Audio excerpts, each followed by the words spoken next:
follow few, lead many, walk with some and embrace all।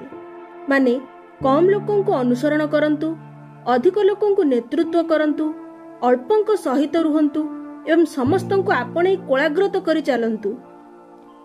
बोधहुए एही धारा को अनुसरण करथुबा आम प्रिय मान्यवर श्रीमान नवीन पट्टनायक वर्तमान आम ओडिशार मुख्यमंत्री होई आउ नाहांती।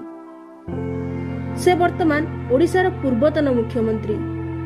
2000 मसीहा मार्च मास 5 तारिख रे प्रथम थर पर निर्वाचित होई शपथ ग्रहण करथिले पूर्वतन मुख्यमंत्री नवीन पट्टनायक। 24 वर्ष 3 मासर लंबा शासन काल। भारतर राज्य मानकर सर्वाधिक समय शासन करथिबा मुख्यमंत्री मानक मध्यरु सिक्किम रो पवन कुमार चामलिंग परे से थिले आम देशर द्वितीय सर्वाधिक समय शासन करथिबा मुख्यमंत्री। तांकरी जन्म 1946 मसीहा अक्टोबर मास 16 तारिख रे कटक स्थित आनंद भवन रे ओडिशार लौह मानव श्री विजयानंद पट्टनायक आम प्रिय बिजू बाबू एवं तांको धर्मपत्नी ज्ञान पट्टनायक ओरसर होइथिला। उत्तराखंड डेराडून रे स्कूल शिक्षा संपन्न सह दिल्ली विश्वविद्यालय रे कला रे डिग्री हासिल करथिले। अमेरिका ठारे बहुत सम्मान हासिल करथिले श्रीमान Naveen Patnaik. A second paradise, a desert kingdom, the garden of life, an introduction to the healing plants of India तांकरी द्वारा लिखित एमती बहुत बही भारत सह अमेरिका एवं इंग्लैंड रे मध्य प्रकाशित। 1988 रे द डिसीवर्स नामक एक चलचित्र रे अभिनय करिसंती।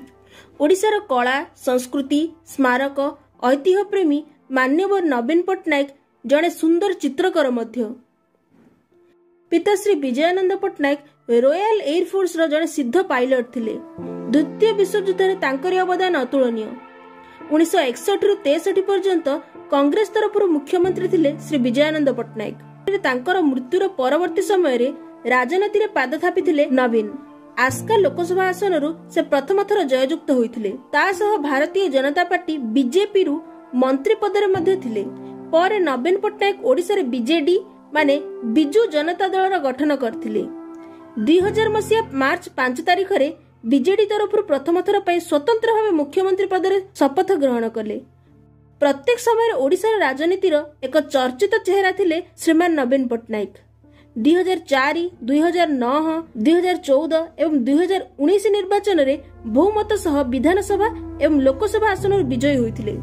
2013 यूनाइटेड नेशंस अवार्ड, 2017 रे बेस्ट एडमिनिस्ट्रेटर इन इंडिया, 2018 रे ideal chief minister, FIH presidency award, 2020 रे हीरो टू एनिमल्स अवार्ड, 2022 रे लाइफ टाइम अचीवमेंट अवार्ड एमती बहुत सम्मान ग्रहण करथिले। 2023 रे नवीन पट्टनायक समग्र भारतर most popular chief minister in home states रे 73.2% सह प्रथम स्थान अधिकार करथिले। सबुबेले साधा सीधा परिधान, शांत स्वभाव, मीडिया रे बहुत कम इंटरव्यू जोगु बहुत लोक तांको इंट्रोवर्ट चीफ मिनिस्टर बोली कहंती। समय सह विकास पथरे आगे जाउथुवा आम ओडिशा वर्तमान अर्थात 2024 निर्वाचन रे श्रीमान नवीन पट्टनायक को मुख्यमंत्री पदरु हराइछि। आज सकाळ समय रे माने जून 5 तारिख रे पूर्वाह्न 11:30 रे नवीन निवास रु बाहरी ओडिशार राज्यपाल श्री रघुवीर दास को ओडिशार मुख्यमंत्री पदरु पत्र दैछंती। कुहा जाउछि जे ए समय रे जो नवीन निवास जनगहलीपूर्ण रही मुख्यमंत्री को बधाई जनाउथिला, चलचंचल रहुथिला, आज सही नवीन निवास खां खां। कुहा जाई पारे कि केउठी ना केउठी ओडिशा लोकन को हृदय श्रीमान नवीन पट्टनायक को मुख्यमंत्री पदरु हराई दुखित। ओडिशार परिवर्तित एही फलाफल नवीन जुगर अवसान ओडिशा इतिहास रे वर्णित होई रहिबो। धन्यवाद।